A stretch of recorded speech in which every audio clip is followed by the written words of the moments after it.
हे आपल्या इकडे येणारे हे सीगल पक्षी आहेत। हे ब्लॅक हेड प्रजातीमधले सीगल पक्षी आहेत जे परदेशातून येतात। जसं युरोपीय देश आहेत, आशियाईतले काही देश आहेत, त्या देशातून ह्या थंडीच्या सीझनमध्ये, ह्या थंडीच्या कालावधीमध्ये हे आपल्या इकडे येतात। आणि मला असं वाटतं की हा जेसलपार खाडी किनारा ह्या ठिकाणी मोठ्या प्रमाणात हे पक्षी थव्याच्या थव्याने येत आहेत। ही गोष्ट खरंच म्हणजे मीरा भाईंदरसाठी खूप आनंदाची गोष्ट आहे, लोकांसाठी खूप आनंदाची गोष्ट आहे।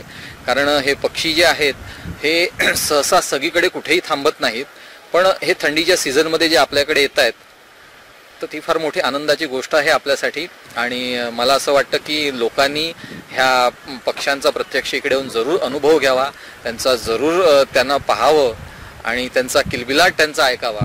पण त्याचबरोबर ह्या ह्या आपले पाहुणे आहेत, तर ह्या पाहुण्यांची सुरक्षितता आणि त्यांची काळजी घ्यायची जबाबदारी ही सुद्धा आपलीच आहे।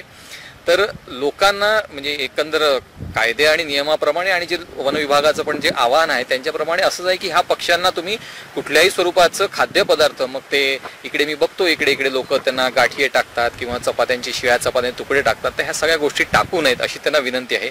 कारण हे सगळं खाणं हे त्यांच्यासाठी नाही आहे, त्यांच्या आरोग्यासाठी त्यांच्यासाठी चांगलं नाही आहे।